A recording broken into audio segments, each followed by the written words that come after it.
Located in the heart of Central East Africa with undulating hills and a tropical highland climate is the picturesque landlocked country Rwanda. Surrounded by Uganda, Tanzania, Burundi and the Democratic Republic of Congo, this jewel of Africa is hard at work rebuilding its social and economic landscape. Lois Washira explores the country's transformation. Rwanda, with an estimated population of over 11.6 million, has been on an upward growth trajectory for the last decade, recording annual GDP growth in excess of 8%. The country is looking to reposition itself not only through reconciliation, but also through economic reforms on the back of development-oriented leadership. Well, the government of Rwanda made a very concerted effort between roughly 2009 and the present to improve the business environment for small and medium-sized enterprises. It took the World Bank's Doing Business report, looked at the 10 indicators that the World Bank monitors, and put together a reform program around each of those 10 indicators. And as a result, it was able to improve its Doing Business ranking from 139 in 2009 to 45 this year. A visionary leadership that understands that Rwandans need to be better treated than before.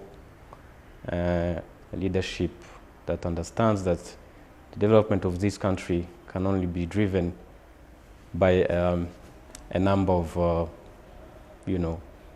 things. Good institutions, better business or good business environment, security and peace.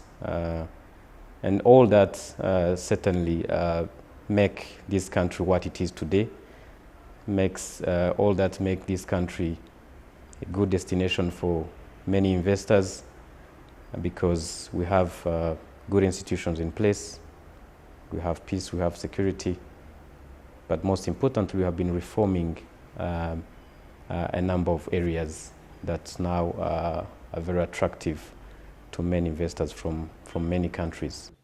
The country has emerged from a dark past where in the early 90s, the historic tension between Hutus and Tutsis climaxed, leading to the deaths of over 1 million people during the tragic Rwandan genocide. So far, the country is doing its best to overcome the consequences of genocide, to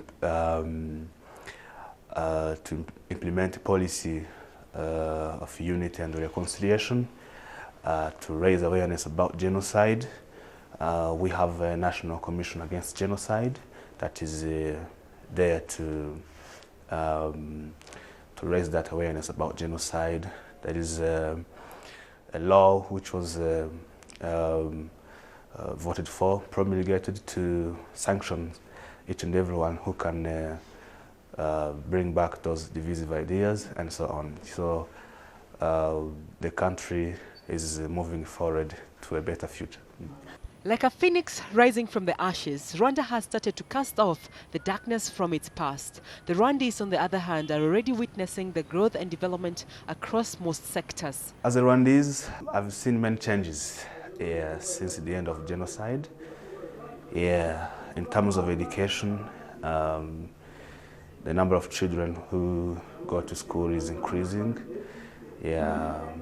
And we have development in technology, we have development in agriculture, we have development in many domains. As I have been living in this country 18 years after genocide, there are many changes that are taking place.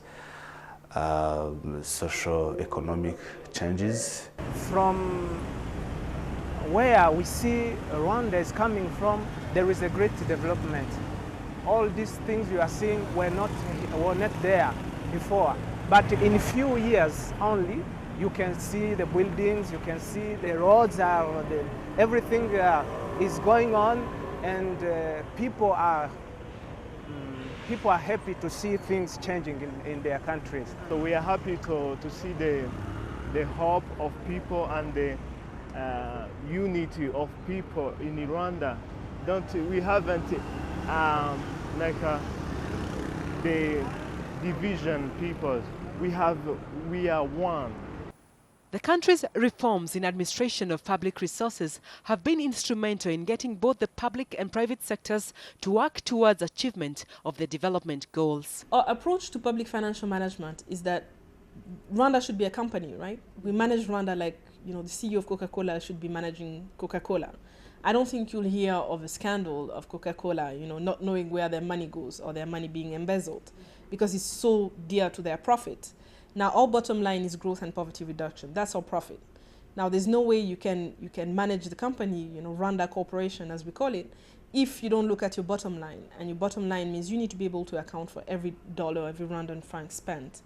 Now, I think the reason why some people think that we've been successful is because we've put in place systems that are good enough for every currency that you give us, meaning it's good enough for the donors, but it's more importantly good enough for the Rwandan francs that we get from our taxpayers. So we focused a lot on that. Of course, with the political side, zero tolerance corruption is a big contributor. But putting in place systems and making sure that the systems work has been our prime responsibility and our prime consideration. Well, Rwanda aims to become a middle-income country by 2020, and that, it recognizes, requires improving the environment for private sector-led growth. That, in turn, requires strong macroeconomic management, controlling corruption, making key investments in business-related infrastructure such as trade and transport facilitation, access to modern energy, a good, easy-to-use business regulatory environment. And the government of Rwanda is focusing its attention on all of these things. Being a largely agricultural-based economy, privatization of former public enterprises confirms the government's will to leave economic activities to a competitive private sector, which has also embraced other key economic drivers including tourism, an emerging ICT sector, and a flourishing services industry. Their focus is services. They recognize that it's challenging on the industrial side, and that's the same for many African countries. So the focus on services. Tourism has been a significant one. We've got a lot of investment coming in. Marriott Hotels building a hotel that's contributing to construction. You've got the Chinese building a new conference center attached to a 5-star hotel next to that. So that's all part of the business travel area. They're also seeking to build a new airport. Part of their objective there is to become a hub for Central and Eastern Africa in terms of airports or travel.